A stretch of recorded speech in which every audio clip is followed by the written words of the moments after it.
So the running back room, we know it's really good. The question isn't anymore about is the running back room good.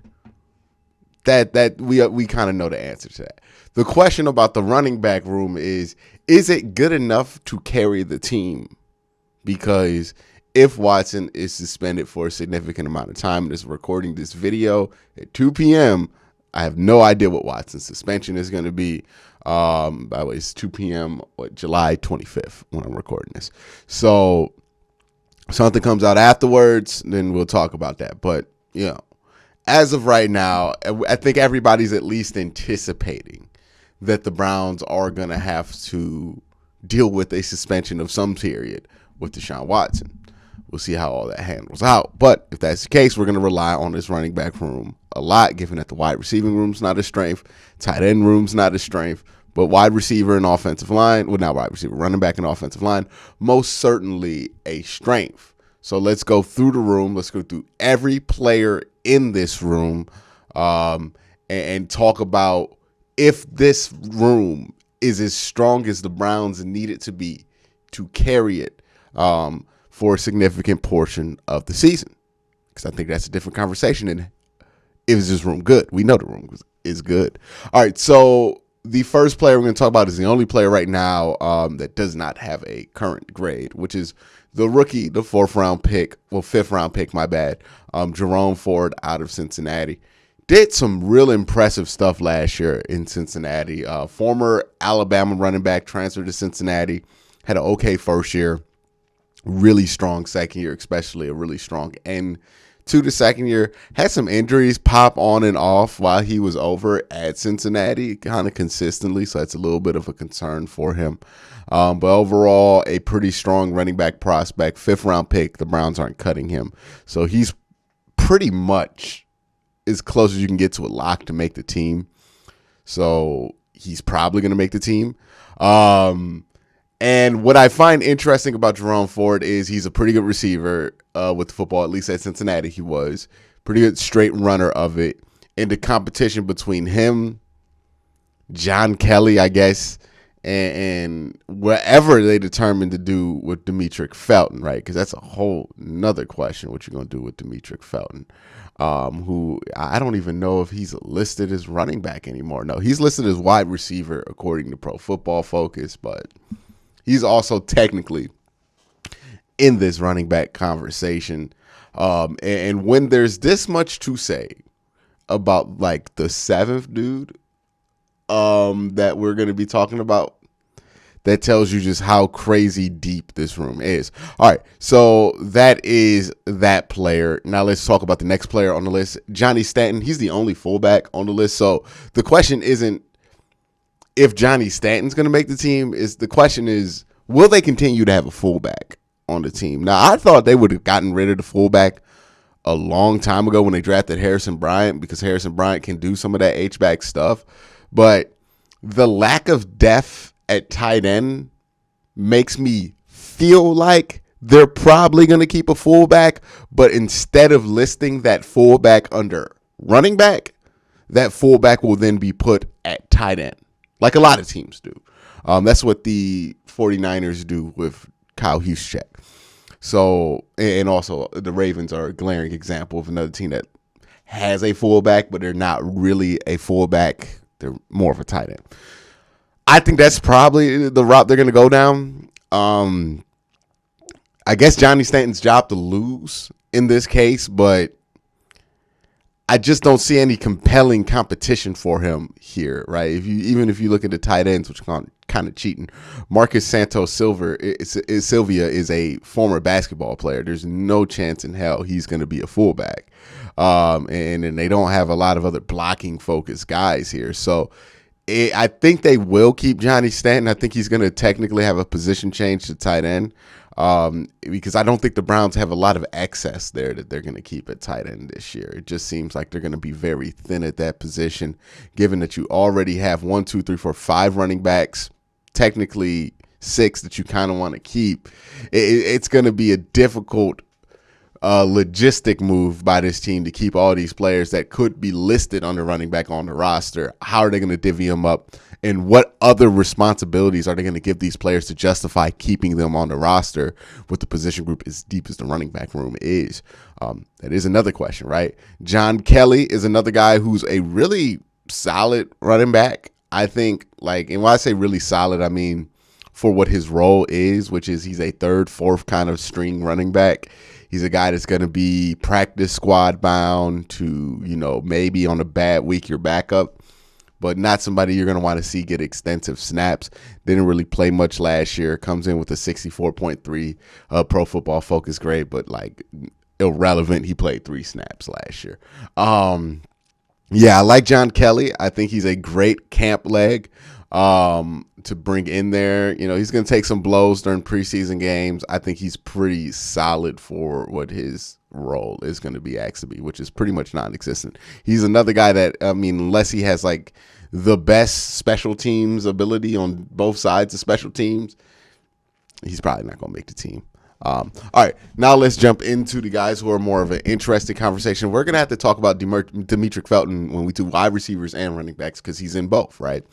But let's talk about Dimitri Felton real quick. Now, he comes in with a 78.1 Pro Football Focus grade out of 131 snaps, but he's curiously graded as a wide receiver, not a running back. His running back grade's about 62.5, so I don't know how that would change up his average if he was categorized the other way around. Yeah, the thing with Dimitri is he's small, right? He's a smaller running back. What is he listed at? 5'10", 200. I mean, he's not tiny, but he's smaller, right? Which has been a problem for him when it comes to running up the middle, right? Like, he's not going to be a every down running back. That's never what he was advertised to be. He's more or less used as a wide receiver. The question is he just a wide receiver at this point? Right, if the only reason to keep him on the team is his ability to receive passes, should he just be a receiver? Is he talented enough to make the team as a receiver? Team's thin at receiver, so it could happen. But he's going to have a hard time making a roster because there's Jakeem Grant, who does all the punt and kick return responsibilities that we kind of wanted Dimitri to do last year. He did not excel in that area.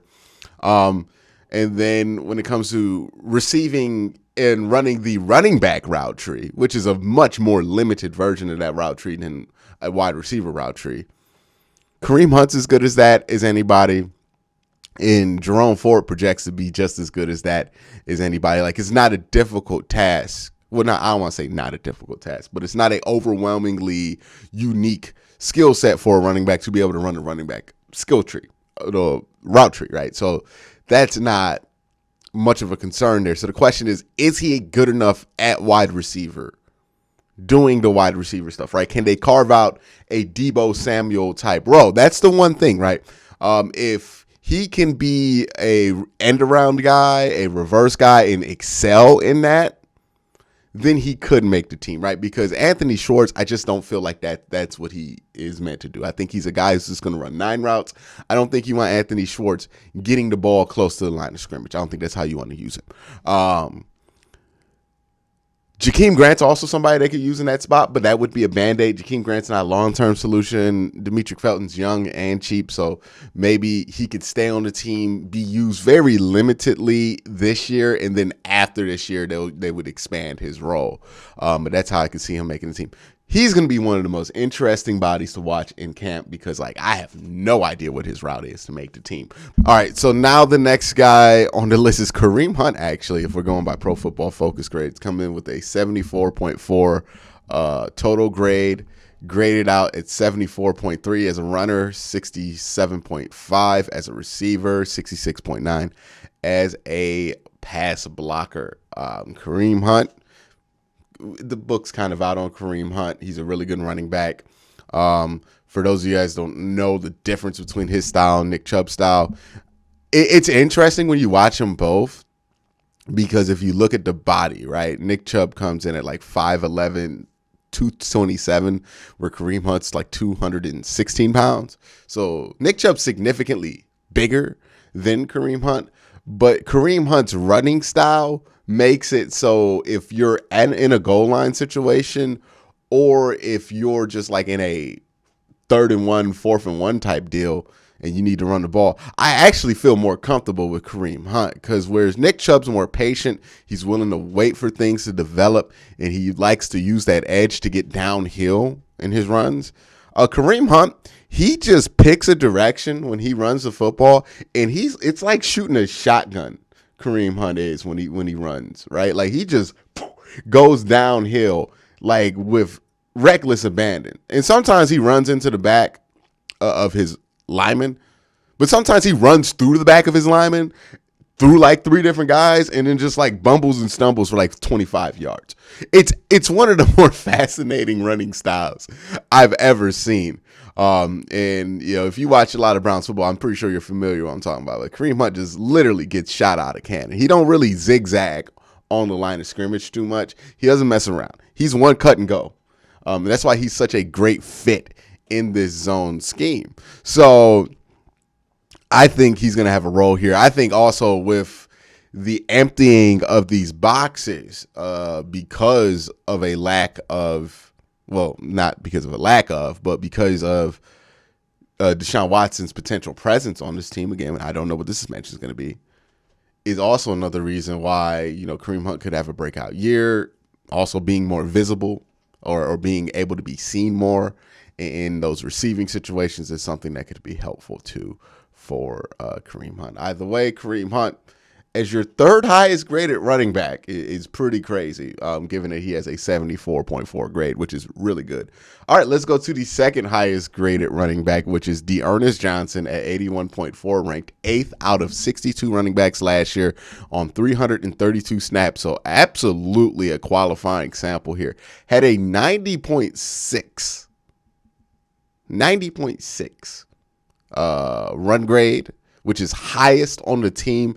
Notably, Nick Chubb had like 482 snaps, but not that much different than Ernest Johnson's 332.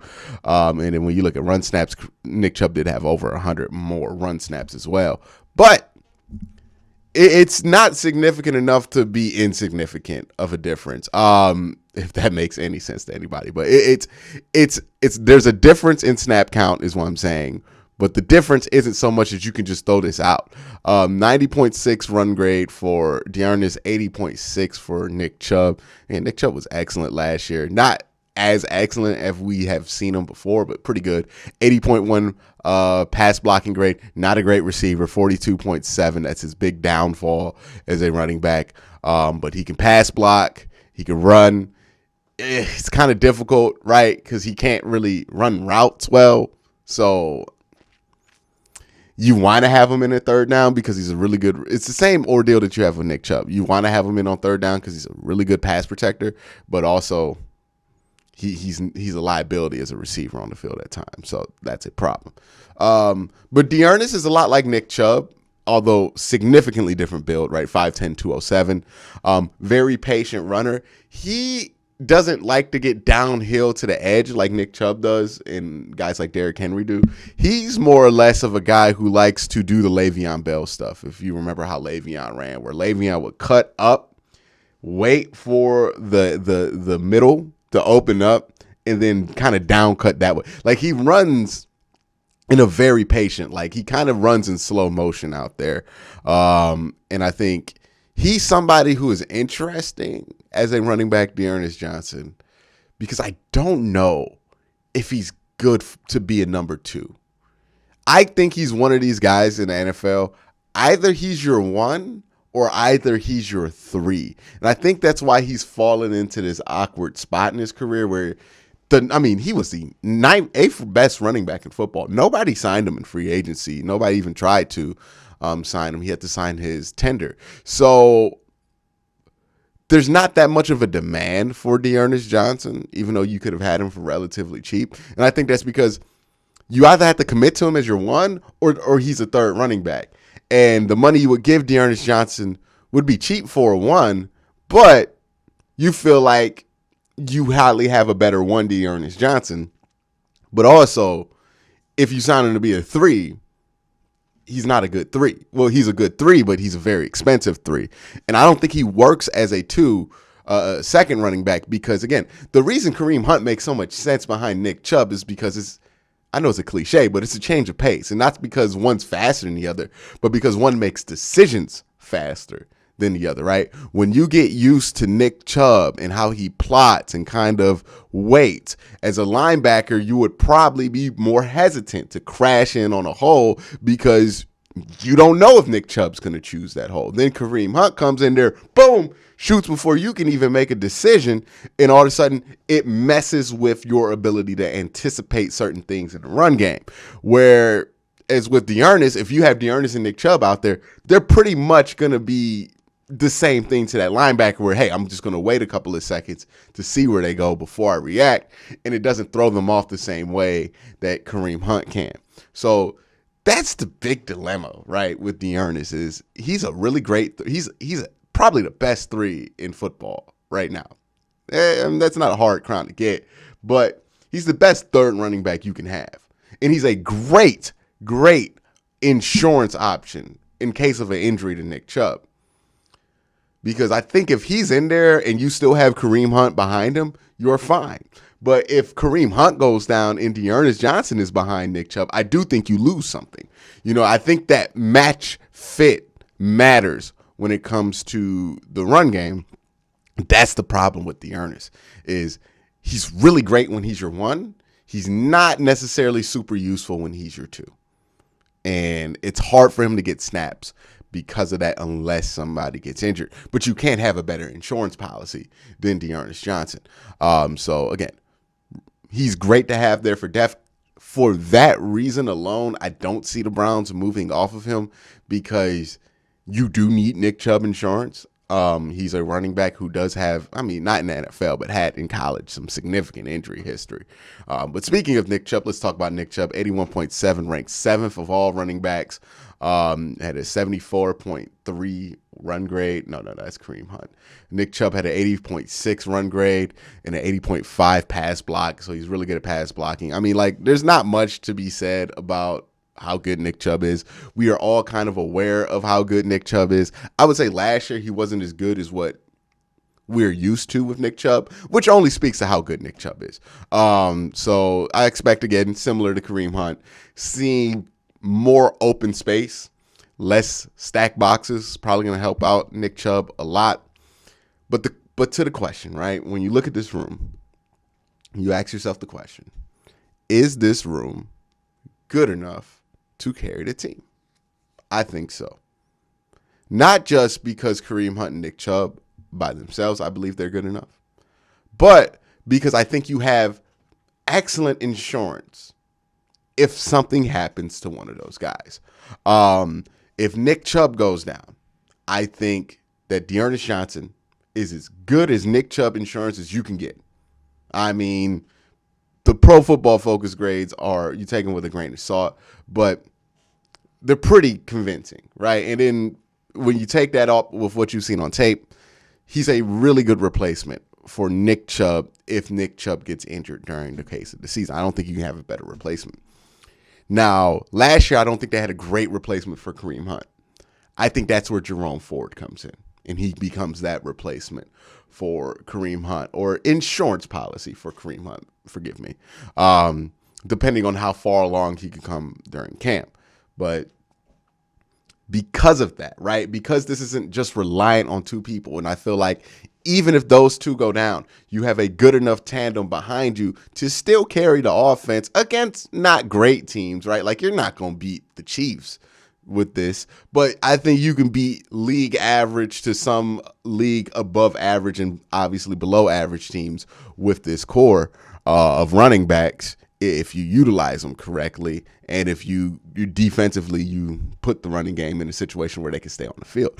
So because of that, yeah, I do think this running back room is good enough to carry this team through a potentially lengthy Watson suspension. But let me know your thoughts down in the comment section below. Y'all have a great day. Have a good night.